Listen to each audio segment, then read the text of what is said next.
4, 3. Okay, welcome everybody to the Ed Sullivan Experience. We're broadcasting live today from the Bargain Hunters Flea Market Mall in Johnson. So come by and see us. I got Mike Dupler here, who wrote the book Trail of Bigfoot. So he's got signed autograph.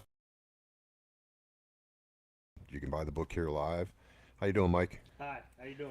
So let me give the address where everybody's at. 280. So come by and see us, and Mike can talk to him. He's got some great stuff about your book here. Let me show it again. So, because somebody, if they don't come up here, where can they buy this book? It is available on Amazon. Just key in either my name, Mike Dupler, or On the Trail of Bigfoot. That'll get you to the site on Amazon. Okay. So they can go to Amazon, buy that book. Where else is it selling? Just Amazon or anywhere else? Indie bound, and it's available through Barnes and Nobles also. Okay, great. So it says here you're on the trail of Bigfoot. So does that mean you're hunting Bigfoot? You're looking for Bigfoot? What are you looking to do here? And what are you going to do if you find Bigfoot? We'll probably have a beer, maybe, I hope. With Bigfoot. Yeah, that'd be good. I basically look for Bigfoot evidence. Um, the book is about my investigations at Salt Fork State Park in Ohio. I started investigating this probably about 15 or so years ago with my sister, believe it or not. I drug her around through the Bigfoot woods, kicking Really? and screaming. The Was reason I took her is because I can run faster than she can. so used her as bait. Exactly. Okay. So is she a Bigfoot believer, or was she when you dragged her out there? She wasn't to begin with, but she was open-minded. So the first time we went out there to Salt Fork State Park, we parked um, near the lake, and we were walking a trail around the lake, and we walked into a ravine and sat down, and we just kind of sat down and listened. And we were sitting on a log, and my sister looked down, and believe it or not, there was a footprint embedded in a leaf litter that was 18 inches long. Wow, So the first place we looked, we found a footprint. So we were hooked. that's amazing.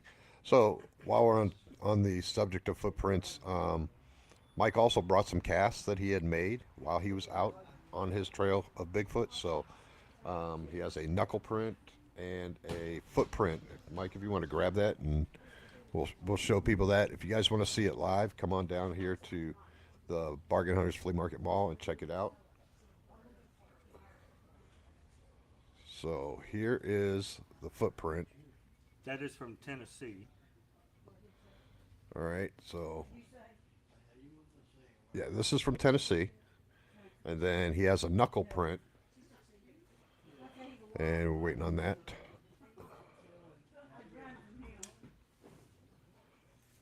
And this is the knuckle print, and this was from where, Mike?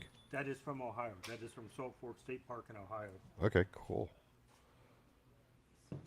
So, yeah, yeah, we'll bring that too. And he's got some pictures he took too. And here, if you want to point those pictures out, Mike, so you can. This is,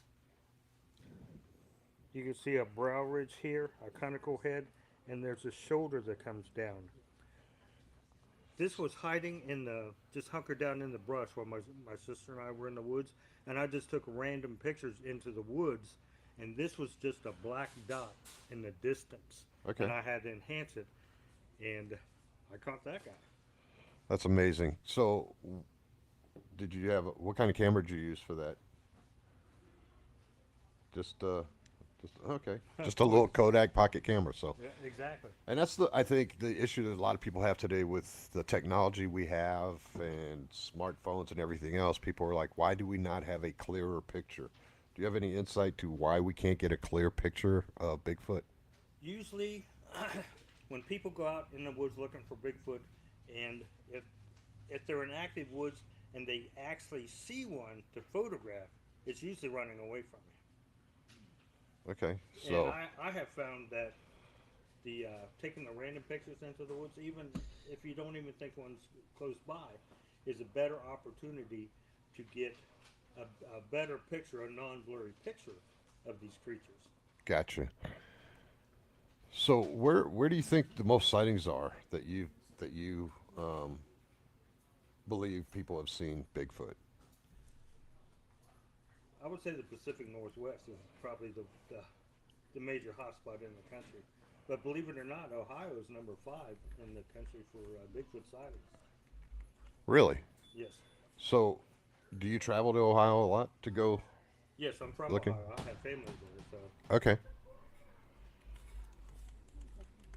Give me one second here. I'm trying to share this as well.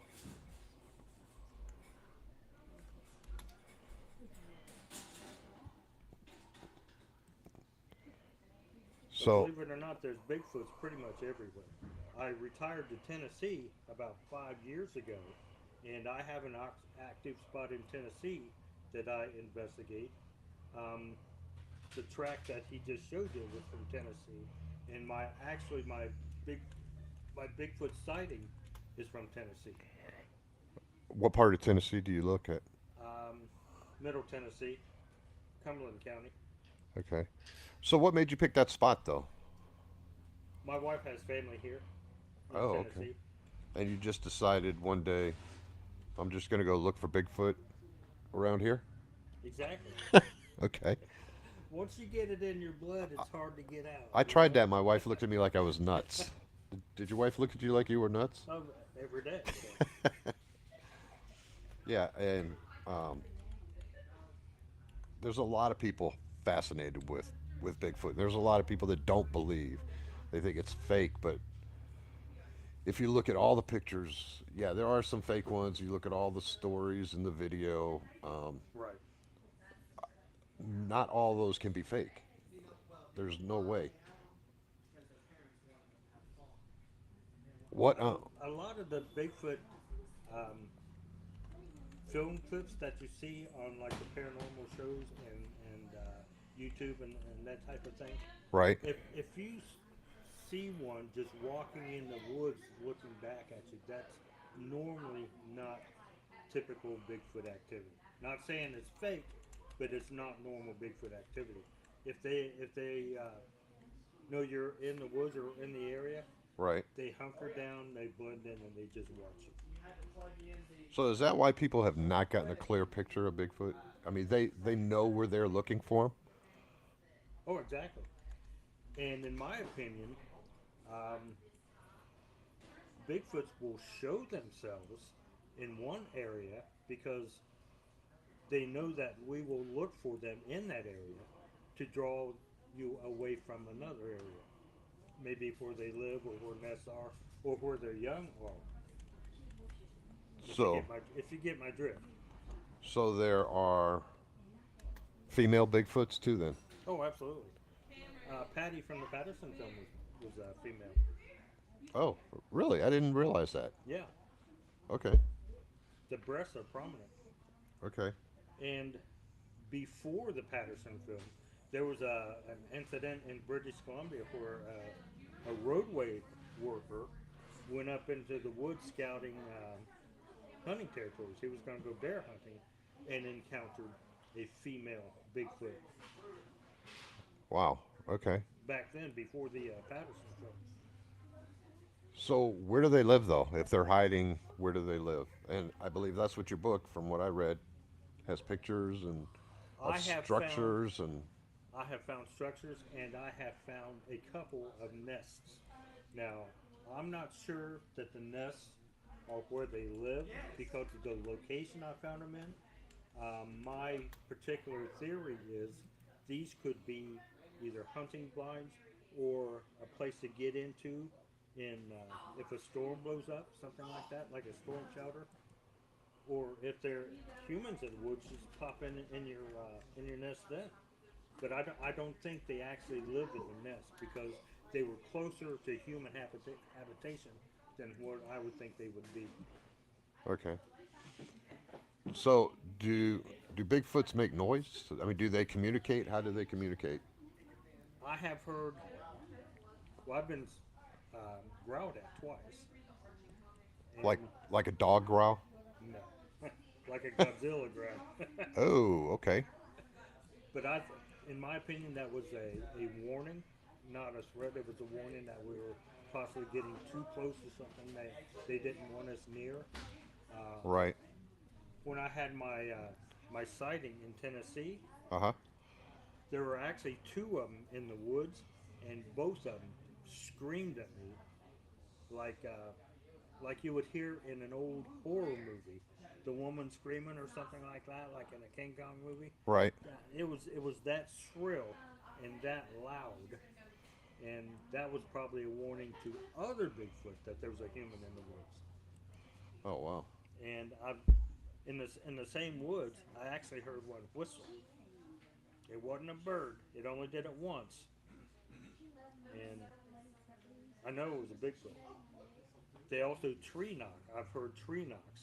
Now a lot of people go out in the woods and hoop and holler and tree knock and this and that and whatever, but I don't do that because for one thing, I don't know the context of a tree knock. I don't know. I believe it's a warning that humans are in the woods. And When if when I you, took the pictures in Salt Fork, I heard tree knocks in the distance. so yeah, and if you tree knock, you might be sending a threat to them. Correct? It could be a mating call. You never know. Oh yeah. I don't think you want that. No. You don't want a Bigfoot visiting you So I don't hoop and to holler hook and I up. don't tree knock. Okay. All right. So sorry, I'm just trying to get this on here too. So tell us a little bit more about the book. So what made you decide to write on the trail of Bigfoot? It's just the evidence that we found. The mainly it's the tree structures. Now a lot of people would say, well, if you go in the woods and you see you can't watch a Bigfoot make a tree structure, but you can only find tree structures in Bigfoot woods. So in my opinion, what the ones that I have found were authentic from the location. Um, there's steps you take to make sure it's not a natural tree fall, like Right. looking for root bases and could this branch have fallen off of this tree or that type of thing or storm damage. But once you've eliminated the possibilities, you're left with the fact that this is probably a tree structure. And in my opinion, the tree structures are basically a Bigfoot language to where they can leave messages over distance because they're just so scattered and they live in theoretically in family groups. Okay. Now, the book I describe encounters I've had. I know a lot of Bigfoot books out there are basically just encounters. Aunt Flo saw one up on the hill, or this or that, or whatever. I Right. try to add some insight as to what could possibly be going on, like the Bigfoot language. I watched a Bigfoot structure for a period of time, photographing it over a summer, and comparing the photographs, I noticed that it changed subtly over time, which indicates that this could be a form of like a billboard. And if you change the structure, you change the message that they're leaving, and they can identify what this says just by looking at it. So how big are these structures? Because Bigfoot looks pretty tall, right? I've seen them 15, 20 feet tall, and I've seen them knee high. It's just there's no rhyme or reason to it, and I'm always amazed at the diversity. After um, going through the Bigfoot woods for like 15 years, I Right. still run into structures that I've never seen before. They're just so imaginative, and uh, I'm of the opinion that some of these could actually be artistic representations. The have you the have you encountered other people out there doing the same thing? No, Looking, no? no. I thought when we started going to Salt Fork State Park in Ohio is probably the hotspot for Bigfoot in the state. But all the times that we've been out there, we have never encountered another person doing that. But from what I understand, they do Bigfoot hunts, organized Bigfoot hunts at night, and that's the big draw. Instead of having two or three people like my sister and I going through the woods, following trails, going into areas we're familiar with where we've found evidence before, looking for other evidence. There's more organized hunts who go into the woods at night. They do the tree knocking, the hooping, and hollering, and that type of thing. I think that's more of the draw for this location. So, I, me personally, I don't like the word hunt, Bigfoot hunt, because it sounds like somebody's looking to hunt and kill them. I like I like the word Investigate. investigate or research or something like that. But yeah, and I notice a lot of people say that. Oh, like the show Bigfoot Hunters. Okay, so it's just, are you looking to harm it? Or are you looking to catch it? So what would somebody do if they caught a Bigfoot? Where would you go? What would you do if you caught a Bigfoot? Well, good luck with catching one for one thing. Why Like is I, that? like I said, if they know you're in the woods, they're just going to blend in, and you'll never see them, and you never know they're there. Um, that's the main thing. They're very perceptive of their surroundings. You could possibly sneak up on one. Actually, the one that I saw, I believe I snuck up on him. I was walking a logging trail, and I came to a high point, and that's when I saw the Bigfoot step behind a tree. So they can be surprised, but not very often. And the reason that they hunker down and you really don't see them or know they're there is because they know us. They know, for one thing, that we can kill from a distance. And they know another thing, that we key in on motion. Anybody who's ever deer hunted knows this. You up in your tree stand, you're looking for movement. You're looking for a tail flip or anything to key in on. But if there's nothing to key in on, you lose interest. So so they know they study us as much as we've been trying to study them, correct? Exactly. They have to. That's why they've been around this long. Well, it makes sense. It makes sense a lot. Sorry, I feel like I'm not paying attention, but I'm still trying to share this so That's fine. we can get more people on here. So, when did you first decide you were going to start doing this? I was in Oregon. My daughter lived in Oregon, and we rented a cabin in a state park that was halfway between the Pacific Ocean and Portland. We had booked a ghost hunting adventure at the Shanghai Tunnels in Portland. Well, one morning we decided we were going to drive to the ocean and look around, and we were driving back roads heading towards the interstate.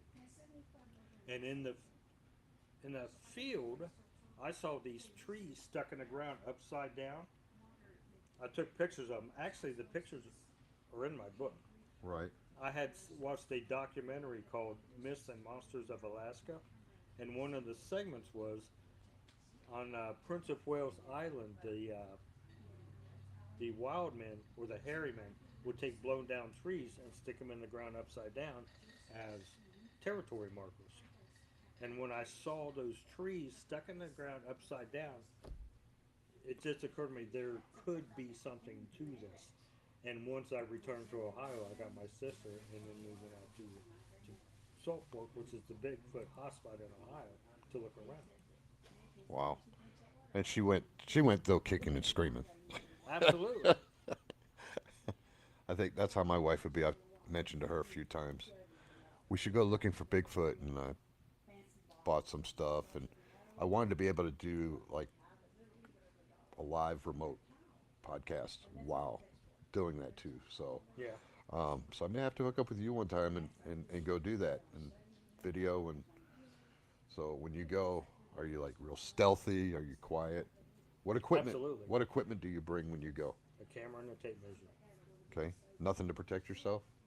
I take bear spray Okay, because in the woods I go into, there are bears. I have seen bear sign, but I've never seen a bear. They're usually nocturnal anyway, but you never know if you're going to encounter one anyway, so I carry bear spray. well, that's what most people say that the Bigfoot sightings are bears. That's what they're saying. Oh, well, they're just bears standing up. The picture I have got is not a bear. Yeah, you've seen bears before. Oh, absolutely. Okay, so yeah. I know the difference. So um, do you get a lot of skeptics from your friends or relatives or people that you know that go, "Come on, Mike, really? Did you really see a Bigfoot?" Not really, because the people and relatives I have know that I'm serious about it Okay, and I share information about it. So they might be skeptical, but I can show them that this is authentic. This is they exist. right. So let's talk about the structures again. The structures that you're talking about, um, they're made with just sticks, tree limbs, or All of the above. okay. I have pictures in my book of structures that I have found. Okay, so if you want to see those, you need to go buy Mike's book or come down here and see Mike and me and get a copy of his book. So those couldn't have been made by anything else. They couldn't have been nature that just dropped. I did find a structure that I thought was a Bigfoot structure, but upon examining it, it was natural, but it looked like one that a Bigfoot would make. Okay, So there are um, ways to know if it's authentic or not. Look for natural tree fall, root bases, maybe a rotted tree fell over, that type of thing. oh look, his wife brought a book in here. It says Monster Hunters. Nice, cool. What's in there, Mike? Everything. Everything that you've been doing. I have pictures of structures. Um, Oh yeah, okay, good. Here's a nest that I found. Nice. Okay. Well, if you definitely want to see this, Mike's got this book here, so you definitely need to come down and Bargain Hunters Flea Market Mall at 2808 West Market Street in Johnson City, Tennessee. So come down and see us and come see this. Mike's got the book's like this thick, so there's a lot of stuff in it. Excuse me. So, other than Bigfoot, what else? What else do you believe, or what else have you been looking for? I do ghost photography. Uh oh, my wife would be right up that ghost photography. I like that.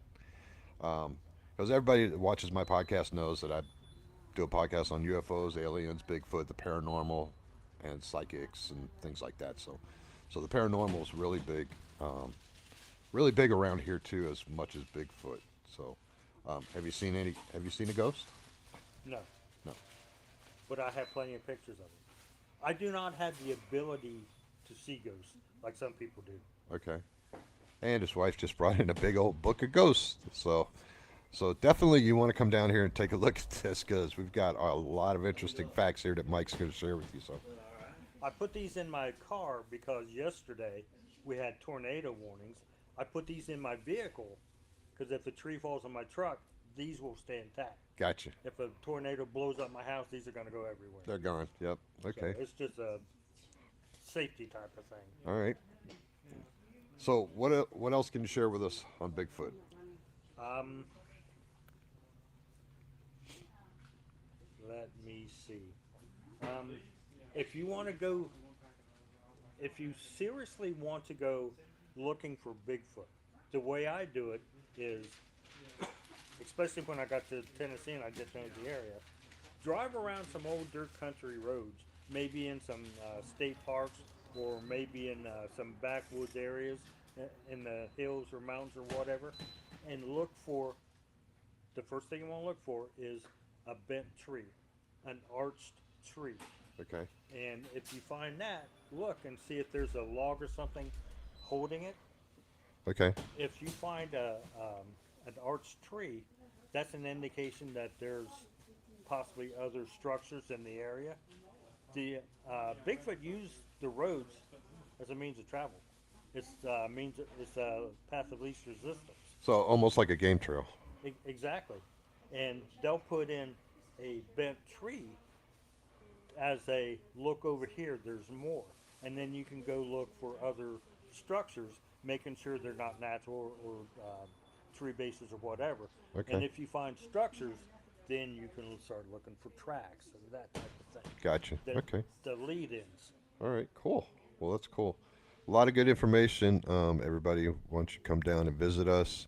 We're going to pause this broadcast for a little while, and then we'll come back because I don't want to just run a continual 4 or 5 hour show. So we appreciate everybody paying attention, watching, and if you have questions, go ahead and type some questions in the chat in YouTube and let us know, and we will answer the questions. If you have questions for Mike, and or just questions about anything, or if you have a story you want to share, just let us know. If you do have a story you want to share, come on down to Bargain Hunters Flea Market Mall in Johnson City at 2808 West Market Street. Come down here and visit us and share your story. We'll put you on the channel with us and put you on the podcast. All right. All right. Well, that's it for us for right now. We will come back shortly. We're going to take like a little half-hour break, and then we'll come back and share some more stories with you. All right. Sound good, Mike? Sound good to me. All right.